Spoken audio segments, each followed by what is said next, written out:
Welcome back to Dosen Muda Channel. Sekarang kita mau nganterin Bu Dias ini balik ke rumah ya. Bu Dias ini kita ada dua pilihan nih, jajanan yang sehat atau jajanan yang enak. Lu bakal pilih yang mana dan kenapa?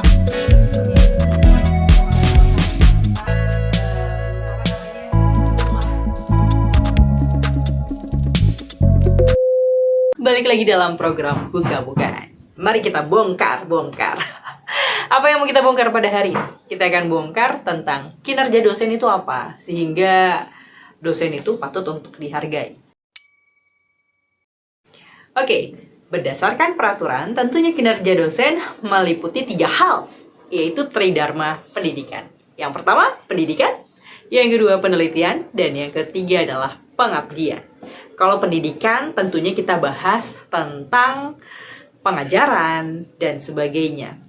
Untuk selama pandemi ataupun selama masa COVID, dosen ini tidak libur ya.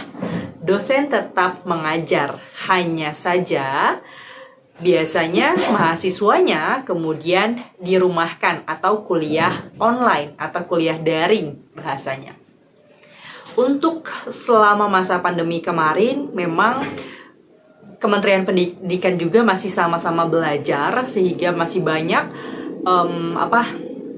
website-website yang digunakan dalam proses pembelajaran, hingga akhirnya terbentuklah proses website yang resmi dari Menteri Pendidikan Tinggi, yaitu Sepada Indonesia, yang bisa diakses oleh seluruh mahasiswa untuk proses pengajaran termasuk kampus saya. Jadi kami juga sudah menggunakan sepada.malahayati.ac.id untuk proses pembelajarannya yang secara daring kemarin. Yang kedua, kegiatan dosen berikutnya atau kinerja dosen yang bisa kita lihat atau kita nilai adalah meliputi penelitian. Untuk penelitian ini sendiri biasanya kita diwajibkan untuk meneliti. Karena apa? Karena sekarang semua dosen, baik itu dosen dengan sertifikasi ataupun tanpa sertifikasi yang dapat cuannya, itu tetap wajib mengerjakan yang namanya beban kinerja dosen atau kita kenal dengan BKD. Nah, dalam BKD itu tentunya dituntut seorang dosen harus memiliki penelitian minimal 1 untuk asisten ahli. Dan lektor juga cukup banyak ya untuk risetnya dan pendidikannya gitu ya. Jadi memang kita dituntut untuk tridharma. Yang ketiga, dosen juga wajib untuk melaksanakan pengabdian minimal 1 kali dalam 1 semester. Lagi-lagi ini karena kita wajib untuk mengisi beban kinerja dosen atau BKD. BKD ini biasanya kita susun di sister. Dan untuk sementara ini tentunya karena proses peralihan dari offline ke online masih banyak rekan-rekan dosen ataupun bahkan para asesornya masih belum memahami tentang proses BKD. Wajarlah, kita kan masih dalam proses peralihan dari offline ke online. Semua sekarang akses di dalam kementerian itu semua online, termasuk dalam proses penilaian beban kinerja dosen untuk penginputan penelitian, pengabdian, pengajaran, dan lain-lain. Dan ini biasanya dinilai setiap semester dan selama menjadi seorang dosen, dan kita wajib untuk mengisi beban kinerja dosen. Jadi dalam arti lain, selain tridharma, dosen juga wajib untuk mengerjakan bagian untuk administrasinya. Ya, belum lagi ketambahan dengan beban-beban yang lainnya. Contoh, kalau mau akreditasi, tentu dosen ketambahan beban kinerja sebagai melaksana akreditasi gitu ya.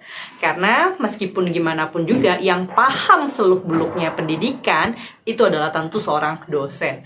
Meskipun kita butuh orang ketiga atau pihak ketiga, biasanya ini institusi-institusi yang mungkin cukup punya banyak duit, dia akan menyewa pihak ketiga untuk melaksanakan akreditasi ini atau membuat akreditasi ini, tapi tentunya semua itu balik lagi ke dosen.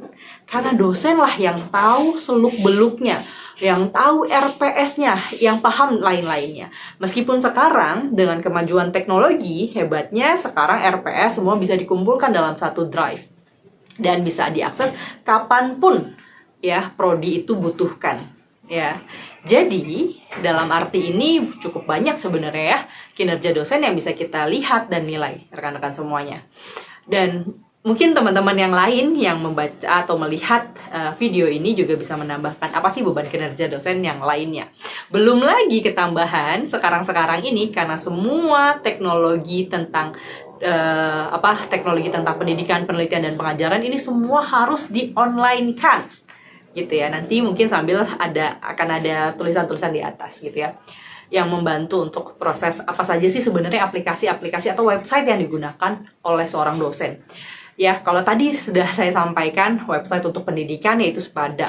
Untuk penelitian atau mencari hibah biasanya kita menggunakan website Simlitapmas. Nah, jadi buat dosen-dosen baru yang mungkin belum tahu apa sih, dari mana sih kita bisa dapat hibah dan sebagainya, atau mungkin dosen-dosen yang berada di kampus-kampus swasta yang belum pernah merasakan yang namanya dapat dana dari hibah dari pendidikan tinggi, mungkin boleh coba-coba sekali-kali melihat Simlitapmas.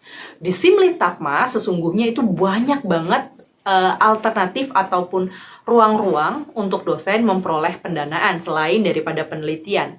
Biasanya juga dosen sebenarnya bisa memperoleh pendanaan untuk membuat sebuah buku ajar. Atau juga ada pendanaan di Simlitapmas juga untuk pendanaan kalau kita bisa publish jurnal internasional. Dan masih banyak lagi. Jadi teman-teman boleh buka di Simlitapmas untuk proses riset dan sebagainya. Ataupun untuk mendapatkan hibah dari Dikti. Yang ketiga, yang tadi pengabdian, biasanya kita tuliskannya di mana, harusnya di mana? Ya, balik lagi biasanya pengabdian kita hanya tuliskan di sisternya masing-masing. Kalau kami tentu ada sister nama kampusnya masing-masing ya, tergantung nama afiliasi kita masing-masing gitu. Nah, jadi cukup banyak sebenarnya website yang rekan-rekan dosen juga kita sama-sama saling belajar dan harus tahu gitu apa saja sih website yang kita gunakan dan yang kita pakai.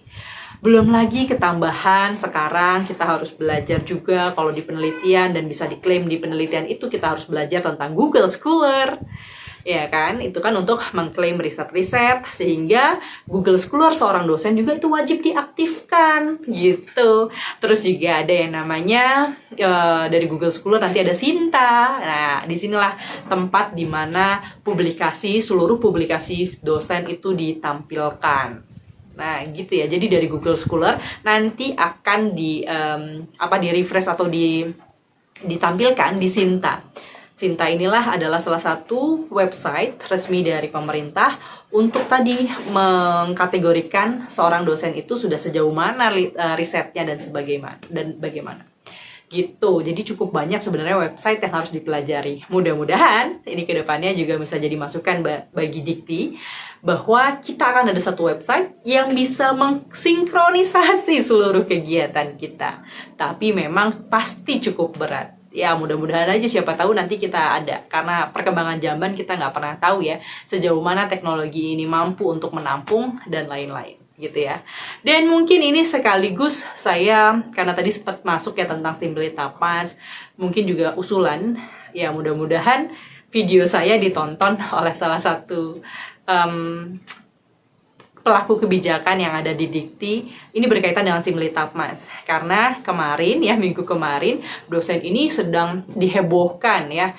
Kita masuk Simlitapmas ini cukup sulit banget. Jadi cukup sulit untuk bisa masuk Simlitapmas sehingga sampai kita harus lembur dan bahkan mungkin tidak tidur hanya untuk bisa memasukkan proposal penelitian di Simlitapmas. Mudah-mudahan kedepannya bahasanya mungkin kuota atau apa ya yang di dalam Simlitapmas itu diperbanyak. Atau yang kedua, bisa jadi dosen untuk menyampaikan idenya bisa via YouTube seperti ini. Ya, usulan aja sih buat pemerintah, mudah-mudahan didengarkan. Atau teman-teman dosen lainnya punya usulan lainnya juga boleh mungkin diberikan di kolom komentar. Karena sesungguhnya kadang suka deg-degan gitu. Sudah di waktu-waktu akhir ataupun sebelum akhir pun kadang sudah sulit diakses. Kalau kemarin hampir 1 mingguan lebih itu Simlitapmas sulit sekali diakses gitu ya. Mudah-mudahan kedepannya ada perbaikan dari Dikti. Mohon maaf Pak Dikti dan pelaku kebijakan yang ada di Dikti.